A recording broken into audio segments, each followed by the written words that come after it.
Hello, and welcome to a digital statistics lecture for Salt Lake Community College.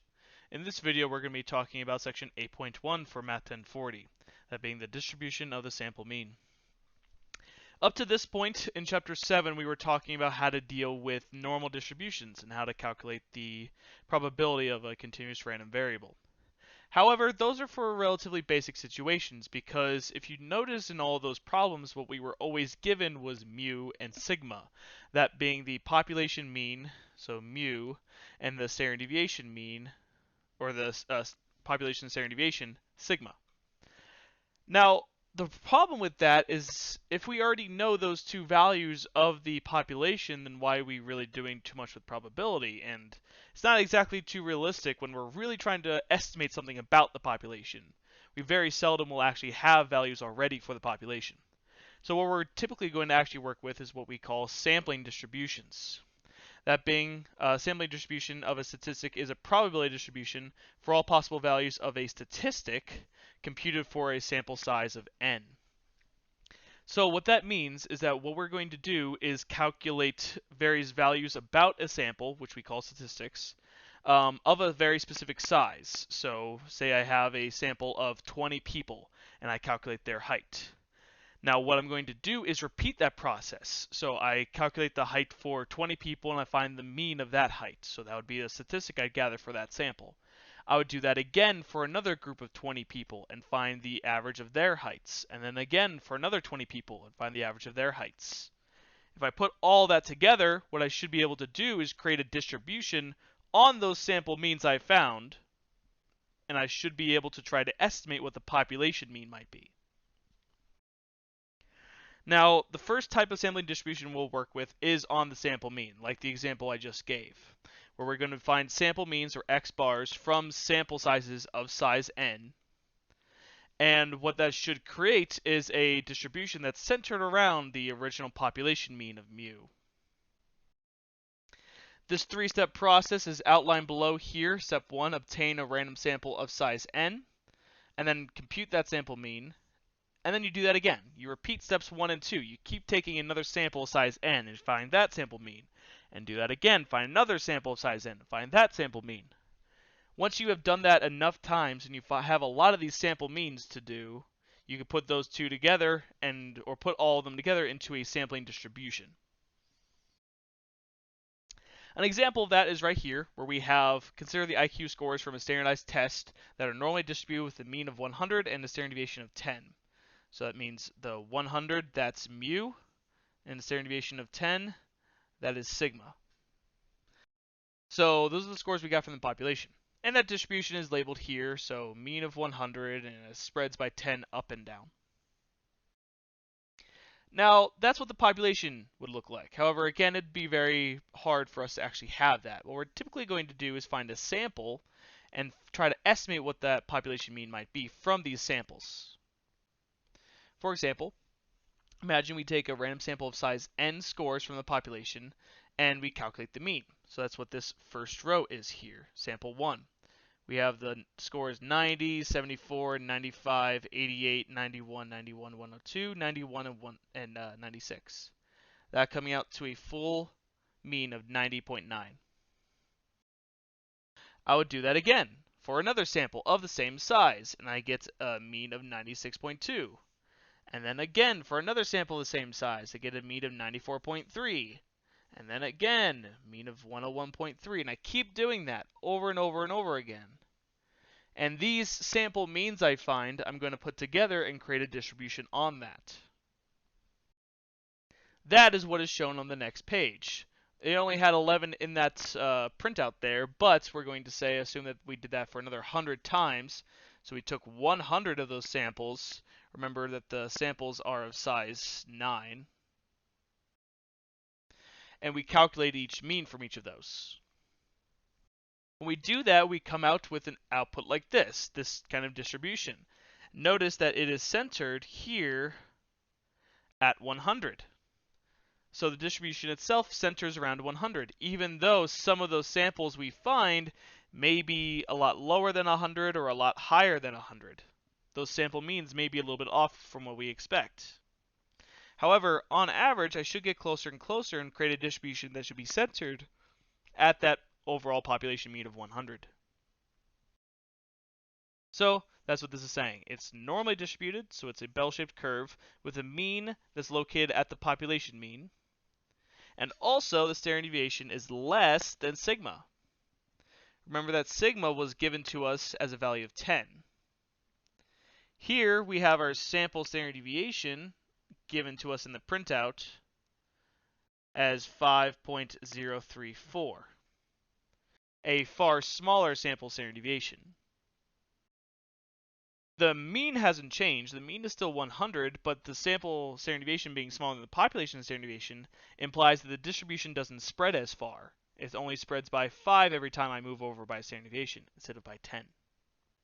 But that's because it's not trying to estimate all possible values that you could get or where all values are for the entire population. What we're only trying to find is what the population mean might be, and that's what we're trying to do. We're trying to calculate sample means and try to estimate what the population mean could be. We could do this process of sampling distributions for any statistic, like I could find this as well for medians, so find sample medians and try to estimate what the population median might be. Or I could even make a distribution on standard deviations, find a bunch of sample standard deviations and try to estimate what the population standard deviation might be. It'd be a very similar process. Here, though, in 8.1, we're just going to talk about sample means. When you create your sampling distribution, the center, as we noted, should be the same as mu, so we are just going to center it at the original mean. However, the standard deviation, as we noticed, did get altered significantly. And the way it's going to get changed is by taking the standard deviation originally and dividing by the square root of n, where n, remember, is my sample size. So n, that's my sample size. We sometimes will call this the standard error. So if you hear standard error, we're talking about the standard deviation for a sampling distribution. Since that takes so much longer to say, we have standard error. It's a little bit shorter. All right. From there, we have a very important point that I have a star here, but I'm going to put another one and maybe another one and maybe another one, because this is very important. Something that you will see in this section, in Chapter 9 and Chapter 10, and also Chapter 11. So make sure you keep this in mind. This is going to be called the central limit theorem. What the central limit theorem states is that no matter what the shape of the original distribution, say the original distribution was normally distributed, maybe the original distribution was skewed, it doesn't really matter because we're not trying to calculate what the distribution looks like, just what one value is. So no matter what the shape of the underlying distribution or population, the sampling distribution, so this graph that we created up here, this sampling distribution will become approximately normal as the sample size of n increases. And specifically, what we're going to look for as a cutoff is a sample size of at least 30. No matter what the shape is, any shape, if our sample size is bigger than or equal to 30, then the sampling distribution should become bell-shaped. And because it's bell-shaped, that means that we can calculate the mean and the standard deviation appropriately, we can use those appropriately, and more importantly for us, we can work with normal CDF just like we did in Chapter 7. So the central limit theorem is going to be very important. We're going to note that a lot moving forward to justify why we can use normal distributions and normal CDF. So we now need to justify why we're allowed to use normal CDF and everything. Central limit theorem, or CLT as I will tend to call it, just CLT for short. Central limit theorem will be a very important point, and that's what is in this note here, that if n is greater than or equal to 30, or if we already know the population is normal, if we know either of these, then we're good. If we know both of them, then even better. But if the population is normal, that's enough. We don't necessarily need to have a big enough sample. But if we don't know what the shape of the population is, then we need a big enough sample to say that the sampling distribution will be normal. So it's all about checking the sample size or if the population is normal. However, this is a very unrealistic thing to actually know going into a study blind, to know if the sampling distribution or the normal distribution is going to be applicable. Like, if I'm looking at test scores, I should not go into the study thinking about the fact that test scores are normally distributed. I don't know that. So it's kind of an unrealistic thing to actually know. What we really are going to need to check to see is if our sample size is big enough. All right, the bigger the sample size, the better.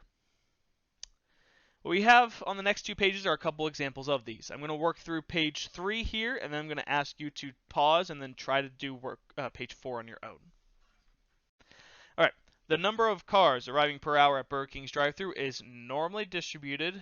Okay, we need to know that, with an average of 20.4 cars per hour and a standard deviation of 5.7 cars per hour. What we're going to find is the probability that at least 22 cars arrive in a randomly selected hour. Notice that this doesn't include anything about a sampling distribution. There's no language here talking about having a sample size or trying to find anything for a sample mean. This is just stuff we've been dealing with in chapter 7. So we could approach it as such. So I can make my curve here. Indicate in the middle my mean of 20.4. And then I need to indicate where my value of 22 cars is. Well, if I go 1 standard deviation above the mean, I go 5.7 above the mean, I get to a value of 26.1. Now, what that means is that my value of 22 is far enough away from the mean already. I've already kind of noted where it is. It's between 20.4 and 26.1, a little bit closer to 20.4. That's about where 22 is. Since we're looking for at least 22, that means we're looking for the area above this region. Okay.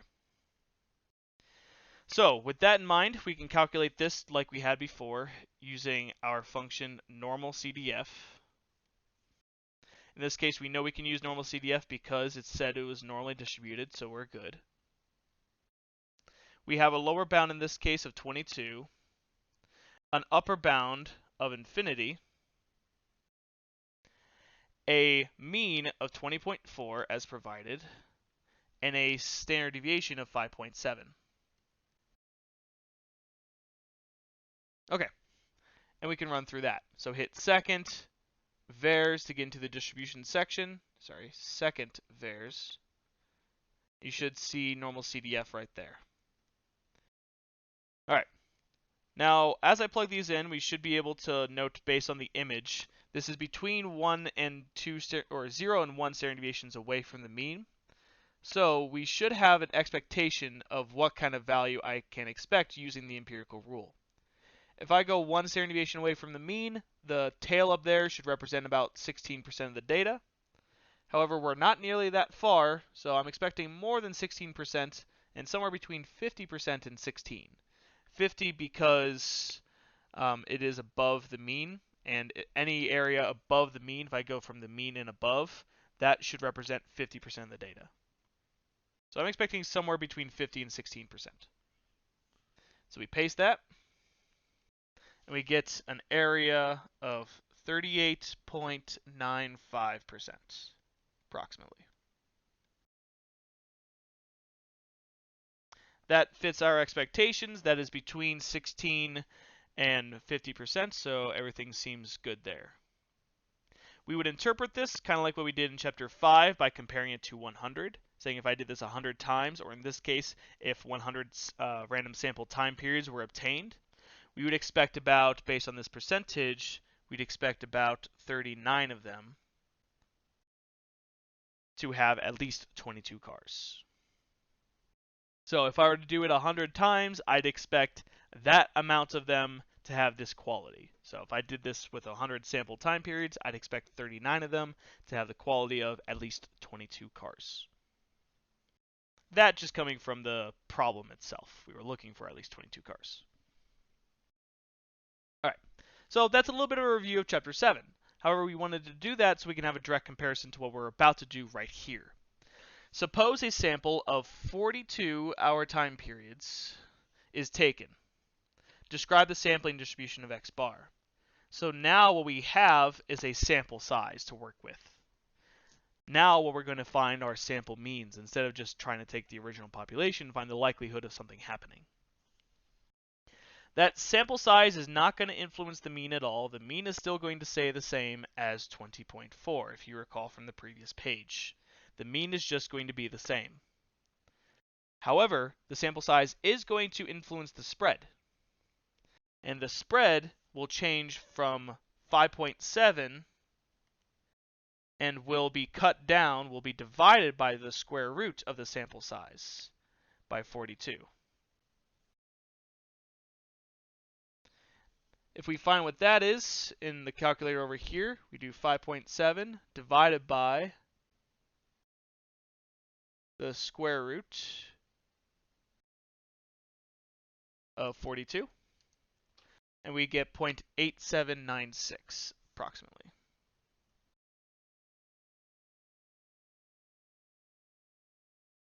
So much smaller standard deviation to work with.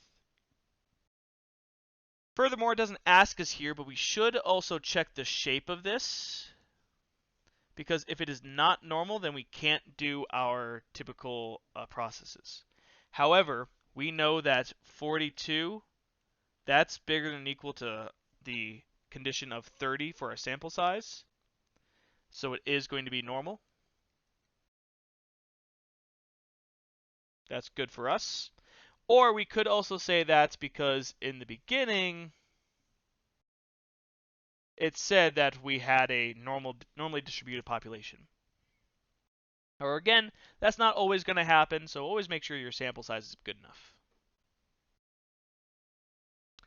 With that information in mind, we now should be able to calculate the next few problems. So we're going to keep this mean and this standard deviation in mind. What is the probability that a simple random sample of 42-hour time periods results in a mean of at least 22 cars? So this sounds like the last question because we are still looking for at least 22. However, those two things I underlined are the very important points here. The fact that now we are indicating we're working with a sample of a particular size, and also that we're looking for means. These are two really big indications that you're working with sampling distributions rather than just a typical normal distribution. So if you have a sample size indicated, that's your big key. But also the fact that it says we're looking for a mean is going to be another key for us. So this means we're working with a sampling distribution, not just a typical normal distribution. However, to find this, we could still approach it very similarly. We could still graph it on a normal distribution and compare it to the mean. The mean here, we said, is still 20.4, so that isn't changing at all. It's still 20.4. However, the standard deviation has changed. The standard deviation is now 0.8796. So when I try to indicate where 22 is, it's not going to be as close. If I round this to about 0.88 to make my life a little bit easier, and I go up one standard deviation, I get to 21.22, which is not quite to where 22 is.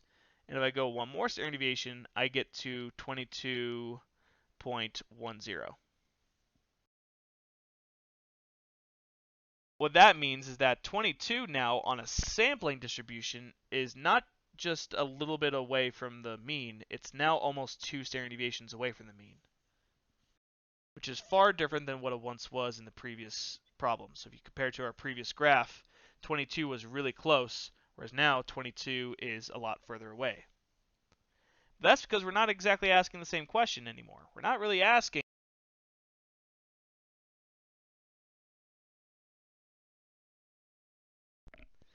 But that's because we're not really asking the same question anymore. We're not really asking if how likely it is to see 22 show up in a randomly selected hour.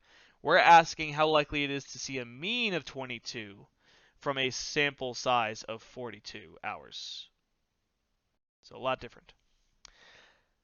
All right, we can calculate this still using normal CDF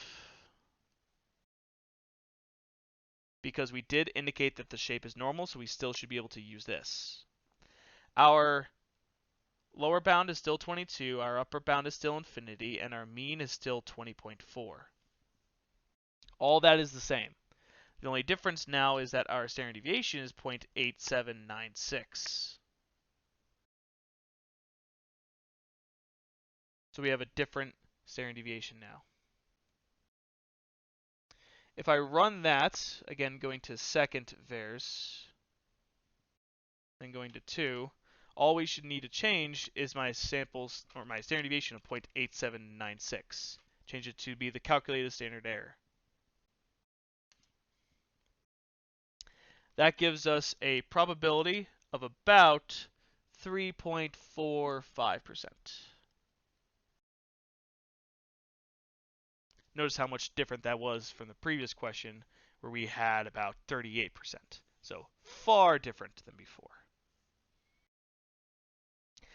We could still interpret this probability like we did before by putting it in terms of 100. So in this case, if I did 100 samples of size 42, that's very important to indicate the size of the sample you're working with, because if I had a different sample size, that probability would be different as well. If I had 100 samples of size 42, we'd expect about 3 of those samples, based on my percentage there, we'd expect about 3 of those samples to have a sample mean of at least 22 cars.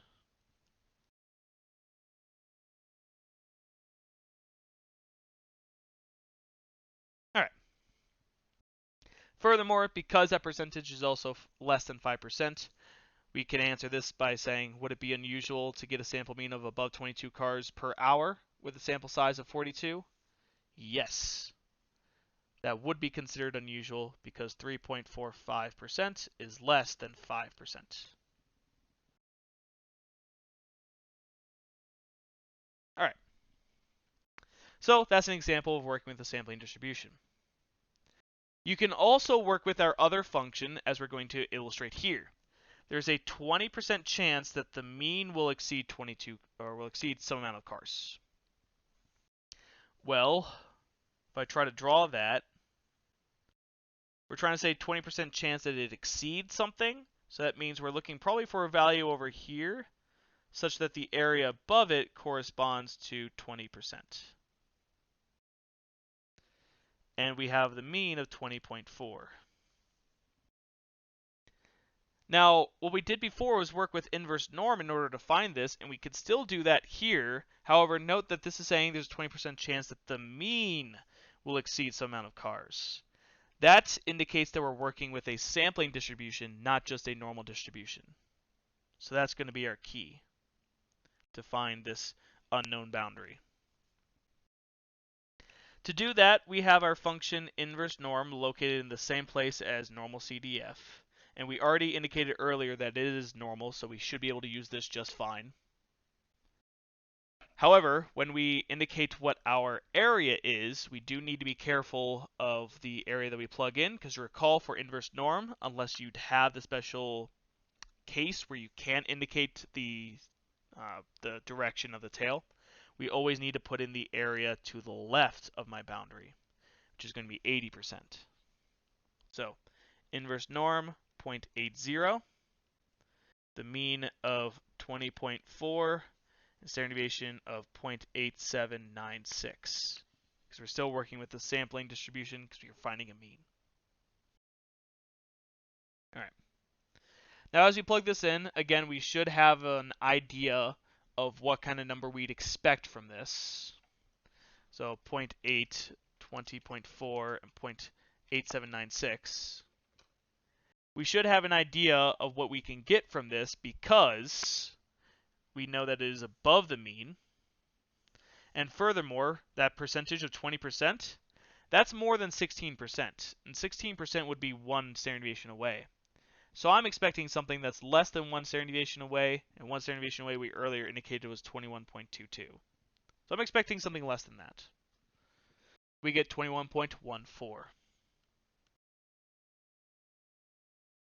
That's not a percentage, that's just a number of cars because we were finding a boundary here. And as I said, that looks good because it is less than just one standard deviation away, so everything seems fine here. All right, So that's an example of working with sampling distributions. Now I recommend you try the next page on your own, so pause the video and see if you can work through page 4 on your own, and then unpause the video when you're done. Okay, I'm going to progress through as if you did pause. The amount of soda a dispensing machine pours into a 12-ounce can of soda follows a normal distribution with a mean of 12 ounces and a standard deviation of 0.06 ounces. What is the probability that a can filled by this machine has less than 11.82 ounces in it? All right. So, note in this question, doesn't say anything about a sample size, a sample mean, nothing. So we are just dealing with a standard normal distribution. So we can indicate where 11.2 ounces is, which I know is less than 12, so I can start to indicate standard deviations below 12. If I go one standard deviation down from 12, standard deviation being 0.06, I get to 11.94. Which isn't quite there yet. I'm not quite to 11.82, so I need to keep going. One more standard deviation away would give me 11.88. And then a third standard deviation away gets me to 11.82. And that's the actual number that I'm looking for. Which means I don't really need to estimate about where that value is. It is just on 3 standard deviations away. And we're trying to find the area below that because we're looking for less than 11.82 ounces. Now, since this actually does fall on a specific amount of standard deviations away, we can use the empirical rule to estimate this. So I'll say ER for empirical rule. This is 3 standard deviations away, and if I do 3 standard deviations away from 100, so 100 minus 99.7, which is what 3 standard deviations away correlates to in the empirical rule, and then divide that by 2 to find how much is in the tail, what I get is 0.15%. So a very small amount. That's what I would expect from the empirical rule. And on most questions, you'd be allowed to answer with that because that makes sense. However, we should also be able to use the normal CDF to find this as well. And I'm going to use that because that's going to be a little bit more accurate. We'll see here why the empirical rule is just a rule of thumb to get an idea of a percentage. So normal CDF, we have a lower bound of negative infinity here up to an upper bound of 11.82 based on my shaded region. And then a mean of 12 followed by a standard deviation of 0.06.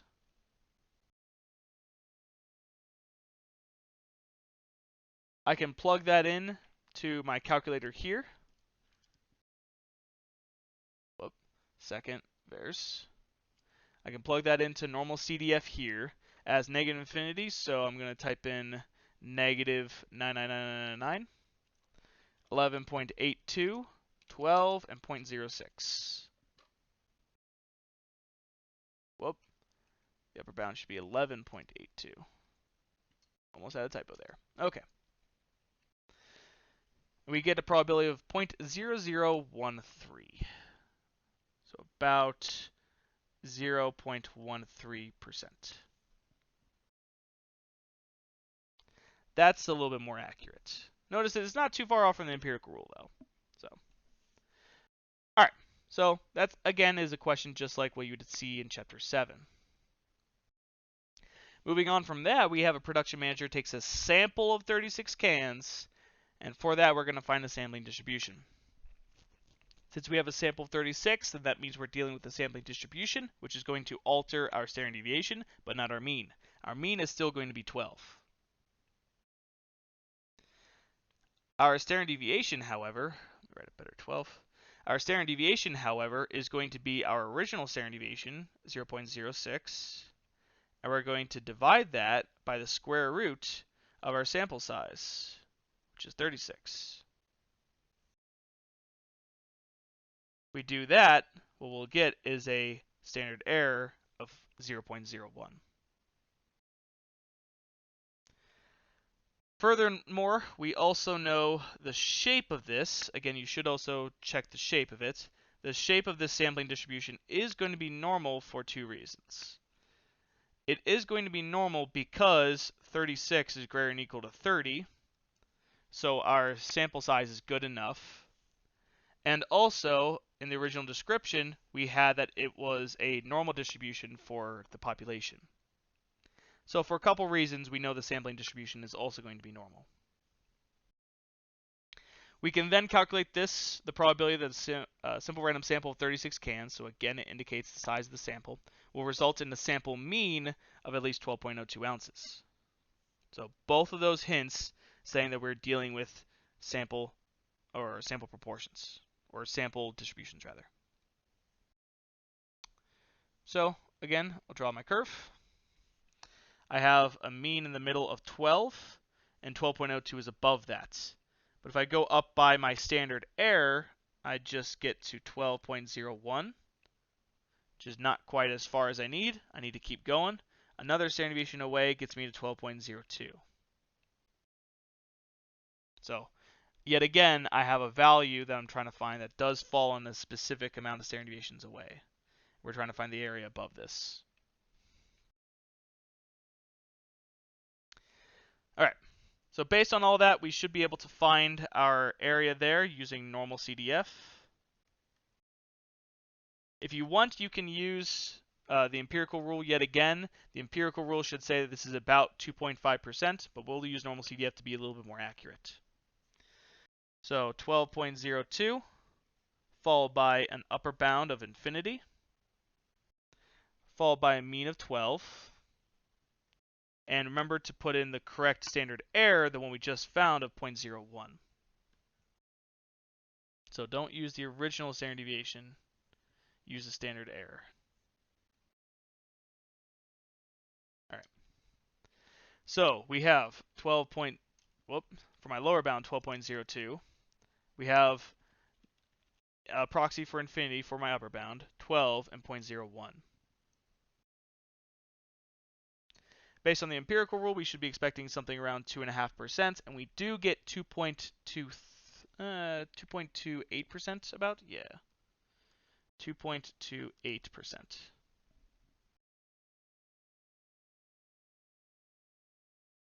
Notice that this value, 12.02, was not nearly as far away as 11.82 was. However, this is a much smaller probability because we're dealing with the sampling distribution, not the normal distribution. And likewise, we can interpret this, again, making sure we always indicate the size of the sample if we're interpreting a probability from a sampling distribution. So always indicate the size of your sample. If 100 random samples of size 36 were obtained, we'd expect about, in this case, 2 of those samples to have a sample mean of at least 12.02. So always indicate the size of your sample and that the value in question is corresponding to a sample mean. We're not saying that if I did this 100 times, I'd expect 2 of those. If I took 100 cans, I'd expect about 2 of those cans to have a mean of 12 or a value of 12.02. I'm saying that if I took a mean of 36 cans or a sample size of 36 cans, I'd expect the mean of those 36 cans to have a mean of 12.02 ounces.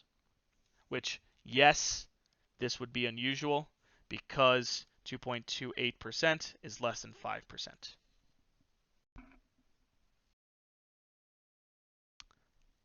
One last question here. We have, what is the probability that a random sample of 36 cans will result in a sample mean within 0.05 ounces, 0.015 ounces rather.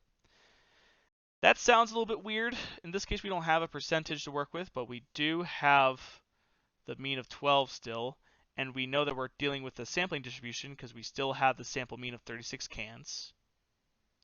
And what we're trying to find is how likely it is for the mean to be within 0.015 ounces. Well, if I go just one standard deviation away, that's 12.01, so that's 0.01 ounces away. And if I go another half a standard deviation away, I should get to 12.015. Likewise, if I go down by one standard deviation to get to 11.99, another half a standard deviation away would give me a value of about 11.985.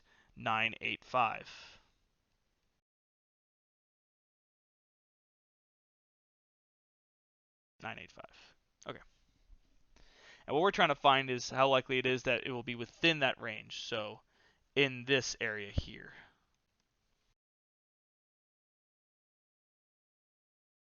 We can still find this using normal CDF then. If I run normal CDF on this, in this case my lower bound is going to be 11.985, followed by an upper bound of 12.015. My mean is still 12, and my standard deviation is 0.01. Remember, I'm using my standard error that we calculated. If I run that on normal CDF with 11.985 up to 12.015, mean of 12 and standard deviation of 0.01, I get 0.8664. So about 0.866 or 86.64%.